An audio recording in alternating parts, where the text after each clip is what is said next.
یہ باب ہو گیا قبول الہدیہ، کوئی شے ہبہ کرے کوئی ہدیہ دے تحفہ دے تو اس کو قبول کرنا۔ اس کے بعد پہلی حدیث ام المؤمنین سیدہ عائشہ صدیقہ رضی اللہ تعالی عنہا سے روایت ہے، فرماتی ہیں کہ لوگ ہدیے تحفے دیا کرتے تھے نبی پاک کی بارگاہ میں۔ نبی پاک صلی اللہ علیہ وسلم کی خوشنودی کے لیے، رسول پاک کی رضامندی کے لیے تحفے قائم پیش کیا کرتے تھے۔ آگے حدیث نمبر 16، حضرت عبداللہ ابن عباس رضی اللہ تعالیٰ عنہ فرماتے ہیں کہ حضرت ام حفیظ، یہ خالہ ہیں عبداللہ ابن عباس رضی اللہ تعالیٰ عنہ کی، ام حفیظ نے نبی پاک صلی اللہ علیہ وسلم کی بارگاہ میں تحفہ پیش کیا، پنیر اور کھیر اور گو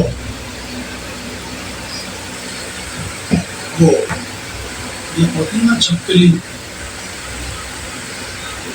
یہ بڑی ہوتی ہے، اس سے زمین پر ہوتی ہے، زمین میں سوراخ بنائے اس کو گو کہتے ہیں، عربی میں اس کو دوبر کہتے ہیں،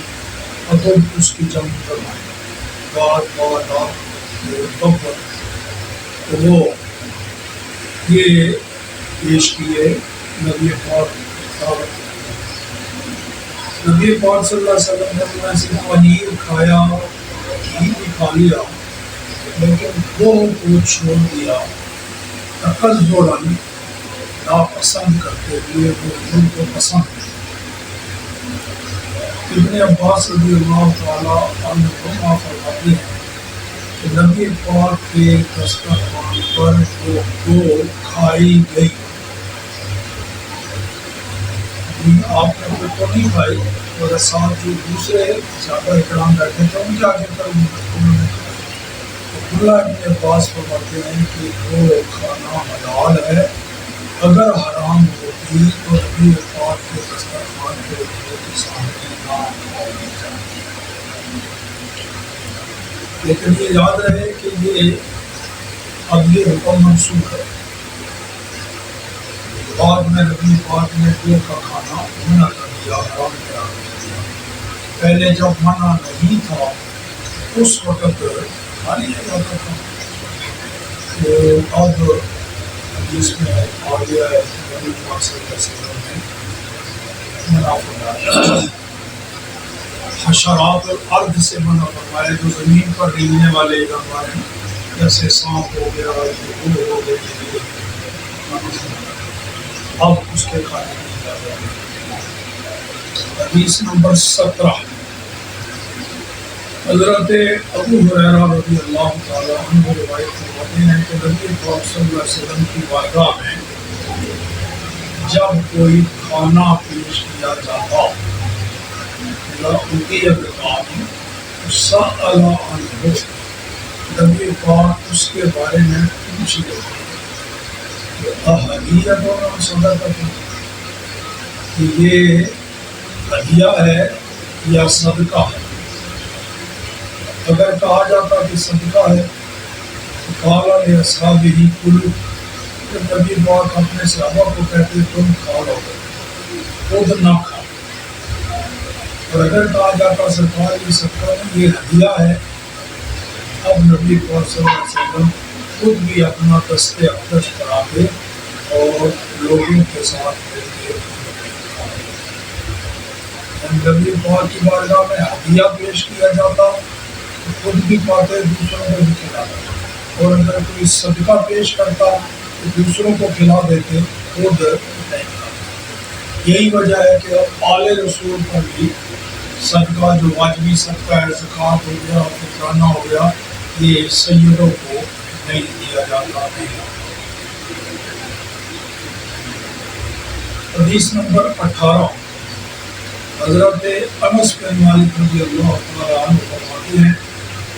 کہ نبی صلی اللہ علیہ وسلم بلحم، نبی پاک کی بارگاہ میں گوشت پیش کیا گیا، فقیلا، اور ساتھ یہ کہا گیا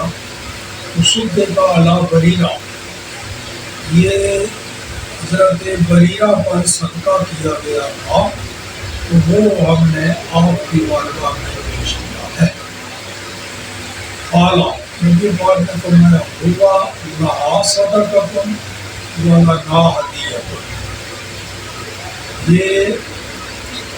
بریرہ کو جب دیا گیا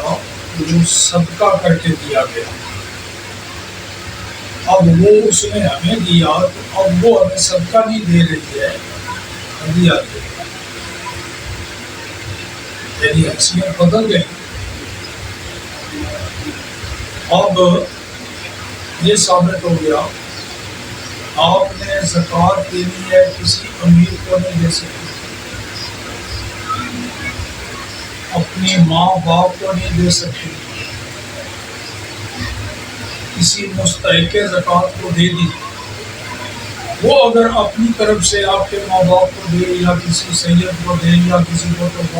وہ اب وہ زکوٰۃ نہیں دے رہا، اپنی چیز ہے اس کی ہدیہ۔ مدرسوں میں بھی ایسا چلتا ہے، لوگ اپنی زکوٰۃ وغیرہ یا پھر پیسہ مدرسے میں جمع کراتے ہیں، بتا دیتے ہیں کہ یہ زکوٰۃ ہے یا پھر پیسہ ہے، وہ پھر مدرسے والے وہ کسی طالب علم کو دے دیتے ہیں، لو بھائی یہ اب وہ کہتا ہے جی میں اپنی طرف سے مدرسے کو دوں، اس نے جب دینے والے نے طالب علم کو دی وہ زکوٰۃ ہو گئی، اب طالب علم مالک ہو گیا، اب وہ تو زکوٰۃ نہیں دے رہا ہے۔ یہ نبی پاک صلی اللہ علیہ وسلم نے فرمایا کہ یہ گوشت جس نے بریرہ کو دیا صدقہ دیا، بریرہ جس کو بھی دے دیا آگے ان کو فوت دیا۔ یہ بریرہ کون ہے؟ یہ لونگی تھا، ام المومنین سیدہ عائشہ صدیقہ کی بارگاہ میں آتی رہتی تھی، مائی صاحبہ خوش ہوئی، ان کو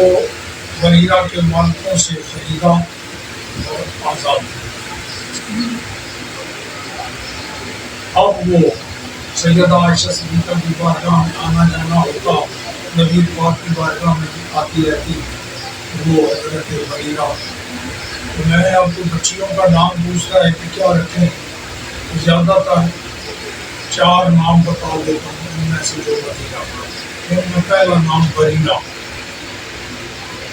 کیونکہ اس کا معنی بھی اچھا ہے اور سیابیہ کا نام بھی ہے۔ بریرہ پیروں سے بنا ہے، بریرہ کا معنی ہے نیک عورت، بریرہ تو ایک میمونہ، نبی پاک کی بیویوں میں سے ایک کا نام میمونہ تھا، معنی بھی اس کا ہے بابرکت، اور ایک عائشہ بتاتا ہوں، اور ایک آمنہ بتاتا ہوں۔ آمنہ نبی پاک کی والدہ ہے۔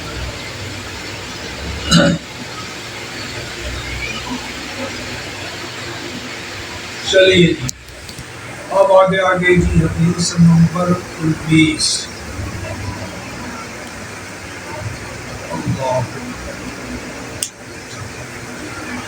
حدیث نمبر 19 کے راوی ہیں ام المؤمنین سیدہ عائشہ صدیقہ رضی اللہ تعالی عنہ۔ وہی آ گئی حدیث جو ابھی آپ کو قصہ سنایا نا حضرت بریرہ والا، انہا ارادت ان تشتری بریرہ، سیدہ عائشہ صدیقہ کا ارادہ ہوا کہ وہ بریرہ کو خرید لے، وَأَنَّهُمْ اشْتَرَكُوا بَلَاتَهَا، مگر جو بریرہ کے مالک تھے جن کی یہ لونڈی تھی انہوں نے شرط لگائی کہ یہ اس کا جو بلا ہے نا وہ ہمارے لیے ہوگا،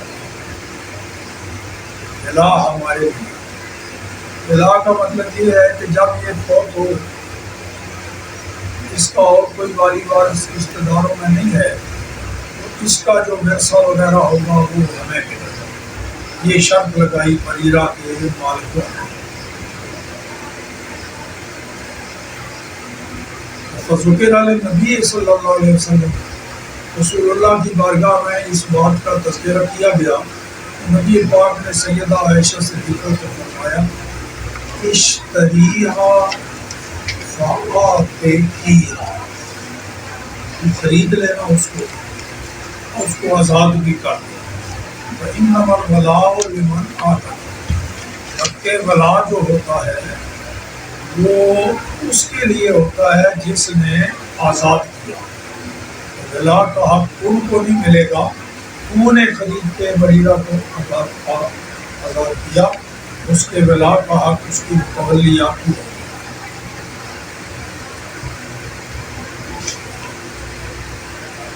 فإنما الولاء لمن آتاک، اب آگے وہی جو حدیث ابھی پیچھے پڑی، تو دیا رہا لحم، اب حضرت بریرہ آزاد ہو چکی ہیں، ان کو ہدیہ میں کوئی گوشت پیش کیا گیا، تو نبی پاک کی بارگاہ میں کہا گیا حضور یہ گوشت ہے، یہ حضرت بریرہ پر صدقہ کیا گیا، تو نبی پاک نے فرمایا ٹھیک ہے، اس کے لیے یہ صدقہ، ہمارے لیے یہ صدقہ۔ اس کے بعد رسول پاک نے تو اس کو اختیار دیا خیرہ، وہ پہلے جس شوہر کے ساتھ اس کا نکاح تھا، تو نبی پاک نے اختیار دیا